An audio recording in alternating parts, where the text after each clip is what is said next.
The gambling world is a cold world. It's a world where you're just focused on the numbers and you have a healthy distance away from a particular team, allowing you to see things more clearly. Oftentimes, NFL fans don't have a sober view of their team because they're so passionately connected to the players, the teams, that they can't see the situation as clearly as somebody who's gambling. And even though fantasy football is annoying, you should not ignore the fantasy football experts because they can oftentimes offer some great insight. And one of those things that PFF has noticed recently is that you should not draft Kenyon Drake in your fantasy football team. PFF even went as far as to say that Kenyon Drake looks like he could possibly be the fourth running back on the roster for the Las Vegas Raiders right now.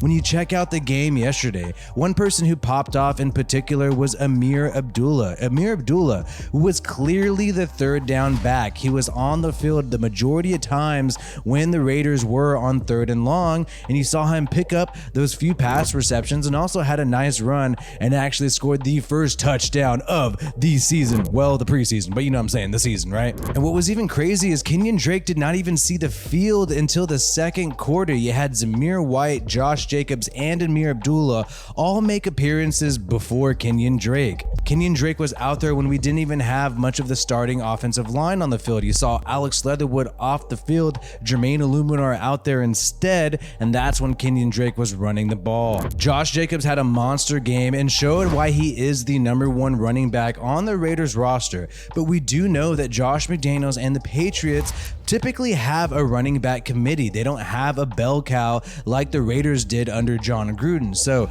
Josh Jacobs, whether he likes it or not, is going to share the rock with several other players, and those players seem to be people like Zamir White, who had an amazing game. When you look at the numbers, Zamir White, 82% of his yards actually came after contact. This guy is not afraid to lower the shoulder at all, and you saw it on display in preseason. He straight wrecked fools while his teammate Brandon Bolden, the veteran, came and celebrated with Zamir White. The only running back who did not play in this game was Brandon Bolden. Brandon Bolden, the player who spent some time with Josh McDaniels and the New England Patriots, a former Super Bowl champion, 10-year vet who Josh McDaniels decided to sign as soon as he took the Las Vegas Raiders head coaching job. This guy is on a 2-year contract, has a little over $5 million guaranteed, so he is not going anywhere this year or next year. And it was a little odd to see Josh McDaniels in the press conference when asked why did Josh Jacobs play so many reps in this preseason game, a meaningless game,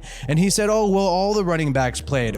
I think all our guys had the ball tonight. All our guys either caught it or were handed the ball and had to get, tackled. And, we can't really simulate that or rep that in practice. Oh, he said, oh, no, I think all the running backs played. Well, I think you're wrong, and I think you know you're wrong, and you know the fact that Brandon Bolden did not play, but you tried to gloss over that because, look, something's going on with our running back room. The fact that all these people played, Kenyon Drake, Josh Jacobs, that means the jury's still out on these people, and the person who did not live up to the challenge in this preseason game was none other than Kenyon Drake. Kenyon Drake had 5 carries for 9 yards, averaging 1.8 yards a carry, while Josh Jacobs had 5 carries for 30 yards, averaging 6 yards a carry, while Zamir White averaged 4.7 yards a carry. And it seems like Ameer Abdullah has carved out that specific role for himself as a third down back. We also know that Brandon Bolden has that as his specialty. He is also a pass catching back who also excels in pass blocking. So Kenyon Drake, who a lot of people thought would be the third down back, didn't see the field at all on third downs, and especially not in 3rd and long in this preseason game. And we know Kenyon Drake broke his ankle last year and had to have ankle surgery. He was on the PUP list during training camp, but was able to come off the PUP list before this preseason game and was able to make an appearance. And you even saw in this game, Kenyon Drake also gets shaken up a little bit, and that does not bode well for his prospects on rising in this running back depth chart. Josh McDaniels clearly arrived to the game with one intention: to figure out who his running backs are, to figure out if Josh Jacobs really is that #1 running back who he says he is. is, and can Zamir White be somebody who could seriously contribute to this team in his rookie year? And both of these people lived up to the expectations, and Ameer Abdullah also lived up to the expectation of being a third down back, doing a great job on a couple screenplays against the Jacksonville Jaguars. Zamir White led all running backs in snaps with 20 snaps, while Austin Walter, the 3-year veteran, was right behind him with about 16 snaps. And Austin Walter also looked pretty fresh and like he had tons of energy in this game, but keep in mind he was going against the third string and people at the bottom end of that depth chart. And we mentioned fantasy football on PFF earlier, saying Kenyon Drake looks to be 4th on the depth chart, behind Josh Jacobs,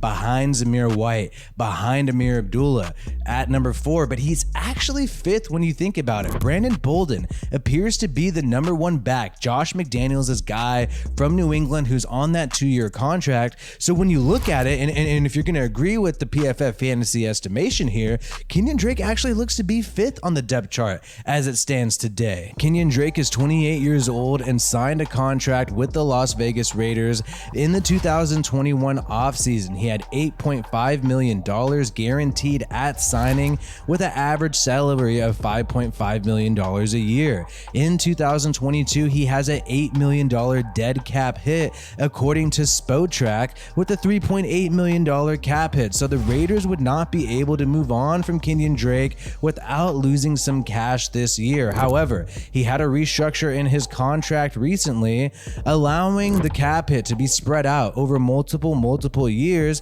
but that allowed him to get a $5.5 million bonus this year. But the Raiders have roughly $21 million in cap space, so could they eat up this $5 million in dead money that losing Kenyon Drake would cause? I think it is a possibility, given the fact that he is pretty low on that depth chart. If he could not rise on this depth chart, then even though they will lose money by moving on from somebody like Kenyon Drake, it would be the wise decision, because you're not going to likely carry 5 or 6 running backs on this roster. But given the fact that Josh McDaniels does like to have a healthy rotation of running backs, it wouldn't be completely out of this world for the Raiders to keep 5 running backs this year. In August 31st of 2021 last year, the Patriots had 5 running backs on their 53-man roster, with Damian Harris, James White, Stevenson, JJ Taylor, and Brandon Bolden. So perhaps the Raiders do keep Kenyon Drake on the roster and have him as the 5th running back on this team. For Raiders fans, it's still disappointing, because Kenyon Drake was highly touted when he was signed